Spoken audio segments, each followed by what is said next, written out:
جی ہاں اگلے کالر ہیں این کے. مفتی شمائل صاحب اہلن و سہلن, آپ تشریف لائے, بہت بہت شکریہ. جی السلام علیکم ورحمۃ اللہ. وعلیکم السلام, کیا حال چال ہیں؟ جی الحمدللہ, بس آپ حضرات کی باتوں سے مستفید ہو رہا ہوں. ایک پوائنٹ کا اضافہ کرنا ہے انشاءاللہ جب آپ اجازت دیں گے. جی جی آپ کر سکتے ہیں اسی وقت. جی یہ میں یہ کہنا چاہ رہا تھا کہ یہ جو احرف سبا کا اختلاف ہے, جی ان تمام اختلافات کے باوجود, چاہے وہ اعراب کے اعتبار سے ہو یا حروف کے اعتبار سے یا کلمات کے اعتبار سے یا اور بھی جو 7 آپ نے گنوائے شروع میں, ان تمام اختلافات کے باوجود آپ کسی بھی فرق کو لے لیں, قرآن کے اعجاز, اس کی فصاحت اور اس کی بلاغت میں رتی برابر بھی کمی نہیں ہوتی. جی ہاں اگر بالکل. یہ اعتراض ویلڈ ہوتا کہ جس نے جو چاہا وہ بڑھا دیا, تو 2 چیزیں لازماً پائی جاتی. ایک تو کنٹرڈکشن ہوتا, اس میں تعارض جی پایا جاتا. جی دوسری چیز کہ فصاحت اور بلاغت ہر حال میں ختم ہو جاتی. لیکن جس طرح قرآن کریم کا یہ چیلنج ہے کہ فَأْتُوا بِسُورَةٍ مِّن مِّثْلِهِ, تو سب آتے احرف میں کسی ایک حرف میں بھی آپ اس طرح کی صورت لا کر دکھا دے, تب بھی اسے قبول کریں گے. رائٹ رائٹ رائٹ, بالکل, بہت صحیح کہا, ماشاء اللہ, زبردست پوائنٹ, ایکسلنٹ. جی ہاں این کے صاحب. السلام علیکم مفتی صاحب, حق بھائی, سارے بھائیوں کو بہت انٹرسٹنگ ڈسکشن تھی اور بڑی ہائی لیول کی, میرے لیے بھی بڑی انٹرسٹنگ تھی. مفتی صاحب ایک تو چھوٹا سا سوال تھا اور ایک پوائنٹ تھا جو مجھے مطلب ان جی کو دینا تھا, جو یہ اعظم گڑھ سے یا اعظم گڑھ سے پتہ نہیں, یاد جو یہ بیچارے آئے تھے. سوال بھی جی نہیں سمجھ سکتے بیچارے, نہ ڈسکشن, اور مفتی یعنی بڑے علماء کرام سے بحث کرنا چاہتے ہیں, تو بڑی تکلیف دہ لگتی ہے مجھے, ان کا وقت گزارنا مشکل ہوتا ہے ان کی بیچاروں کی. اینی وے, تو مفتی صاحب ایک تو یہ سوال تھا مجھے میری پرسنل نالج کے لیے کہ یہ جو سارے مطلب ویریئنٹس آپ نے بولے قرآن کے, یہ اصحابہ کرام نے مطلب آگے پہنچائے کہ بھائی جی ہم نے ایسے سنا نبی کریم صلی اللہ علیہ وسلم. جی تو یہ میں یہ کہہ سکتا ہوں کہ یہ متواتر یا جی صحیح احادیث سے قرآن کے مصحف موجود ہیں, یہ میرا ایک مطلب تواتر ہے, یہ سارے تواتر کے ساتھ ہیں. جی قراءتیں الگ الگ ہیں. دیکھیے 3 طرح کی قراءتیں ہیں, قراءت متواترہ, قراءت مشہورہ اور قراءت آحاد. کچھ قراءتیں ایسی ہیں, کچھ ویریشنز ایسے ہیں کہ جو صرف 1 یا 2 صحابی سے نریٹڈ ہیں. ہم ان کو قرآن کا حصہ, جو قرآن آج ہمارے درمیان موجود ہے, اس کو وہ نہیں مانتے ہیں. جو قراءت متواتر ہیں, یعنی جو 1 نہیں 10 صحابہ سے مروی ہے, الگ الگ ویریشنز, وہی دراصل قرآن کا حصہ ہیں اور اسی کو قرآن میں شامل کیا گیا ہے. جتنے بھی آپ دیکھتے ہیں قالون ہے یا ورش ہے یا حفص ہے, ان کی قراءتوں میں. بہت شکریہ مفتی صاحب, یہ تو بہت اچھا کلیئر کیا آپ نے, کیونکہ یہ میرے مطلب ایک ذہن میں تھی.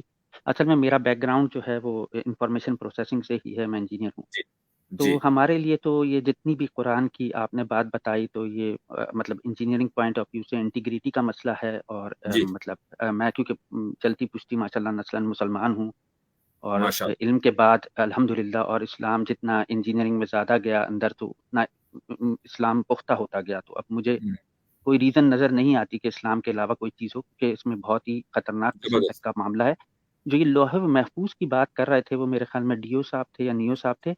تو لوح محفوظ کو ہم لوگ جو انفارمیشن پروسیسنگ کے پروفیشنلز ہیں, سائنٹیفکلی دیکھتے ہیں, تو میں اگر اس کو ٹرانسلیٹ کروں گا سائنٹیفک آج کل ماڈرن, تو اس کو انٹیگریٹی کہیں گے, کہ انٹیگریٹڈ مطلب اس کا جو ڈیٹا ہے اس کے اندر انٹیگریٹڈ ڈیٹا. جی, تو اس کی انٹیگریٹی جو ہے وہ کنفرمڈ ہے. مطلب اب وہ چاہے لوح محفوظ میں کوئی بھی ڈیٹا موجود ہے, اس کو بالکل عربک میں اگر میں اس کو آج کی انگلش میں یا سائنٹیفک طور پہ مطلب بالکل صحیح ٹرمینالوجی استعمال کی ہے. جی, تو میں یہ سمجھانا چاہ رہا تھا کہ تو بیچارے ان کا بیچاروں سے انگلش, یا آپ نے عربی کا بھی ٹائٹل بولا تھا بک کا, تو وہ بیچارے غالب صاحب جو تھے, وہ ان کے لیے تو گجب کا ہی مسئلہ ہو گیا تھا. تو وہ بیچارے, میں مطلب بولنا نہیں چاہ رہا.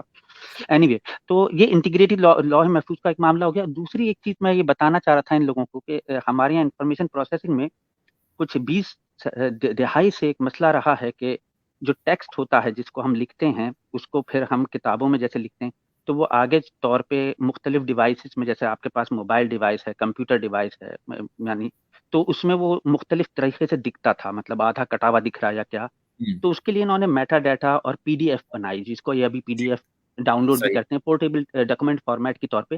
اور یہ اپنے طور پہ خاص قسم کا شاہکار تھا اس زمانے میں, جو 90s اور 20 میں, کہ ہم اپنا جو بھی انفارمیشن ہے اس کو کسی بھی ڈیوائس پہ کسی بھی طریقے سے کسی بھی ملک میں کسی بھی زبان میں کھولیں, تو وہ انفارمیشن ٹرانسفر ہو جائے, میسج ٹرانسفر ہو جائے, جو رسول صلی اللہ علیہ وسلم میسیجر کے طور پہ آئے تھے. جی تو یہ قرآن کے جتنے بھی ویریئنٹ آپ نے بتائے مجھے بڑا اچھا لگا اور میں تو جھوم ہی رہا تھا آپ کی بات سن کے. تو یہ PDF ٹائپ کی چیز ہے کہ جو آدمی جس طرح سے بھی مطلب پڑھتا ہے اور سمجھتا ہے تو میسج اس کو پورا ملتا ہے. بہت تو عمدہ. میں یہ سمجھاؤں, مجھے مفتی صاحب کریکٹ کیجیے گا کیونکہ میری نہیں, نظر میں آپ نے اپنی فیلڈ سے جو ایگزامپلز دی ہیں وہ اسی لیے دی ہیں چونکہ آپ کی فیلڈ ہے, ظاہر ہے کہ میں نہیں دے سکتا, لیکن آپ نے جو انٹیگریٹڈ ڈیٹا کی جو ٹرم مجھے دی ہے یہ بڑی اچھی ہے, میرے لیے ویلیوبل. میں نے جان کے اس لیے دی کہ یہ لوح محفوظ کی جو بات کر رہے تھے, پھر ایک میٹا ڈیٹا ہوتا ہے جو میں بتانا چاہ رہا تھا کہ تاکہ یہ جو بات کر رہے تھے کہ بھائی لوح محفوظ میں کون سا قرآن آئے, تو جب انفارمیشن سیف ہوتی ہے تو اگر آپ اپنے موبائل پہ کھولتے ہیں تو وہی انفارمیشن ملتی ہے, اور اگر آپ اپنے کمپیوٹر کے بڑے اسکرین پہ کھولتے ہیں تو وہی انفارمیشن ملتی ہے, لیکن اس کا ڈسپلے دوسرا مختلف ہوتا ہے. صحیح, مطلب تو صحیح. یہ ان کو وہ جو نیو صاحب آئے تھے اور وہ پتہ نہیں کون سی منطق کی بات کر رہے تھے, میری تو سمجھ سے باہر ہے. اور لیکن یہ کہ میں یہ سمجھانا چاہ رہا تھا کہ آج کی تاریخ میں جب یہ لوگ خود ڈیوائس یوز بھی کر رہے ہیں, جب انسان ایک چیز کو مختلف طور پہ, ایک ہی انفارمیشن کو مختلف طور پہ ڈسپلے کر دیتا ہے مختلف, تو ان کو کوئی اعتراض نہیں ہے, اور وہ کہتے ہیں کہ انفارمیشن تو وہی مل رہی ہے جو امریکہ میں کسی کو, لیکن یہ قرآن کی جو بات ہے. اور ایک لاسٹ پوائنٹ تھا میرے لیے کہ اگر ہم یہ مان بھی لیں, مفتی صاحب پلیز مجھے کریکٹ کیجیے گا کیونکہ میرے مطلب عقیدے اور علم کے لیے اچھا ہوگا کہ میں کہیں کہ اگر ہم کسی چیز کو مان بھی لیں کہ یہ 7 یا 8 آپ نے جو ویریئنٹس بتائے ہیں یہ بھی تو محفوظ ہیں 14 سال سے. جی ہاں, بالکل بالکل. تو اس میں تو یہ بات تو ہے ہی نہیں کہ کسی نے مطلب اپنی ہوا میں اڑائی ہے بات. ایون اگر ہم یہ مان لیں کہ 12 یا 10 یا 40 آپ سے بات کر رہے تھے منیو صاحب, تو یہ محفوظ تو آج بھی ہیں, تو اس میں بحث تو ہو ہی نہیں سکتی کہ ایویڈنس یا باڈی آف ایویڈنس میں کوئی فرق ہے یا انٹیگریٹی آف ڈیٹا میں کوئی فرق آیا ہے. صحیح, یہ مجھے ہاں, یہی سوالات گونڈے ہیں اسکالرز کی ہے کہ وہ یہ ضرور کہتے ہیں کہ حدیث کی جو تشریح ہے کہ قرآن 7 ویریئنٹ میں نازل ہوا, اس کی تشریح میں اختلاف ہو سکتا ہے اور وہ ہوا ہے, لیکن اس سے 7 ویریئنٹس کے اوپر کوئی فرق نہیں پڑتا, وہ 7 ویریئنٹس ہیں, اس پر سب کا اتفاق ہے. جی الحمدللہ, یہی بات تھی کہ اوپینین تو ہم کچھ بھی کہہ سکتے ہیں کہ مجھے پرندہ دور سے دکھ رہا ہے تو میں کہوں کہ یہ بطخ ہے یا مرغی ہے, لیکن وہ بطخ کی اپنی حیثیت جو ہے وہ تو 1400 سال سے ایک ہی رہے گی. مطلب ان جوہلا کے لیے میں مطلب بولنا چاہ رہا ہوں جو اعتراض کرتے ہیں بے وقفانہ. تو بس یہ مفتی صاحب تھا, اور آپ لوگوں کو سب کو مطلب سارے بھائیوں کو سلام, اور بڑی خوشی ہوتی ہے پرسنلی بات کی اور اللہ آپ سے سیکھنے کو ملتا ہے. بس ایک چھوٹا سا پوائنٹ یہ تھا کہ مفتی صاحب ہم تو آپ کو سننے آتے ہیں, یہ درمیان میں جو مسخرے لوگ آ جاتے ہیں بیچاروں کی, نہ ان کی ان کو سوال تک سمجھ میں نہیں آتا. میں بڑا پریشان ہوں کہ ان کو تو آپ کے سوالات تک سمجھ میں نہیں آتے, وہ عربی کا ٹائٹل تک نہیں بول پاتے اور کرٹیسائز ایسے کرنا چاہتے ہیں کہ بھائی دیکھیے ان کے صاحب, میں چونکہ سب کے لیے یہاں بیٹھا ہوں اور میں کوشش کرتا ہوں کہ جتنے بھی لوگ ہیں میں ان کو ان کے اعتبار سے جواب دے سکوں. اگر میں یہ کہنے بیٹھ گیا کہ نہیں جی چونکہ آپ نے عربی نہیں پڑھی یا چونکہ آپ کی وہ صلاحیت نہیں ہے لہٰذا میں آپ کو جواب نہیں دوں گا, تو یہ بات مناسب نہیں ہے, یہ انصاف کے خلاف ہو جائے گی. تو اس لیے میں یہاں پر میری جو پوزیشن ہے وہ یہ ہے کہ میں اسلام کی بات کرنے کے لیے بیٹھا ہوں. اگر کسی کو اسلام کے تعلق سے کوئی سوال ہے تو وہ آئے, اب وہ اپنے لیول کے اعتبار سے کیسا بھی سوال کر سکتا ہے. ماشاءاللہ آپ نے جو گفتگو کی وہ بڑی زبردست کی, خود میرے علم میں اضافہ ہوا. کچھ لوگ آئیں گے, ان کے آنے سے میرے علم میں اضافہ نہیں ہوگا بلکہ میری وجہ سے شاید ان کے علم میں اضافہ ہو. تو اسی طریقے سے افادے اور استفادے کا سلسلہ چلتا رہنا چاہیے. بہت بہت شکریہ مفتی صاحب, بس سلام ہے. جانے سے پہلے نا میں آپ کو ایک چیز بتانا چاہوں گا. سورہ عباسہ میں آیت نمبر 11 سے لے کر آگے نا کچھ لکھا ہوا ہے لوح محفوظ کے حوالے سے, اس کو پڑھیے گا, اس کی تفسیر پڑھیے گا, لوح محفوظ کا کانسیپٹ آپ کو کلیئر ہو جائے گا اس سے. سورہ عباسہ. بہت بہت شکریہ. میں بس اور دوسروں کو ٹائم دوں گا, اور سب کو بھائیوں کو سلام دعاؤں میں یاد رکھیں. السلام علیکم. السلام علیکم. جی ہاں, اگلے کالر ہیں ماجد اور اس کے بعد اسٹوئک. جی ماجد صاحب کوئکلی پلیز. ورحمۃ اللہ. وعلیکم السلام. غالباً دوسری دفعہ مفتی صاحب آپ سے روبرو ہونے کا موقع ملا, جزاک اللہ, حق اللہ سنک. بارک اللہ فیکم. ارشاد خداوندی ہے وَلَهُ الْجَوَارِ الْمُنشَآتُ فِي الْبَحْرِ كَالْأَعْلَامِ. یہ آیت جو ہے ملحدوں کے گروپ میں زیر بحث تھی. وہ یہ کہہ رہے تھے معاذ اللہ یہ تو فالس اسٹیٹمنٹ ہو گیا, جہاز تو انسانوں کے ہیں اللہ کے نہیں ہیں. جی مفتی صاحب. بات بالکل صحیح ہے کہ جہاز جو ہے وہ انسانوں نے بنائے ہیں, لیکن اگر اللہ تعالیٰ انسان کو قدرت نہ دیتا تو انسان کچھ نہیں کر سکتا تھا. قدرت تو اللہ تعالیٰ نے ہی دی ہے نا. سوال یہاں پر یہ ہوتا ہے کہ یہ اس طرح کے جہاز جو لوگ ایوولوشنری بایولوجی پر یقین رکھتے ہیں ان کے مطابق تو ہم اینیمل کنگڈم کا حصہ ہیں. جیسے ہم ہیں ویسے ہی ہاتھی اور ویسے ہی بندر ہیں, سب لوگ ایسے ہی ہیں, چونکہ سب کا ایوولوشن کا پروسیس ایک ہی ہے.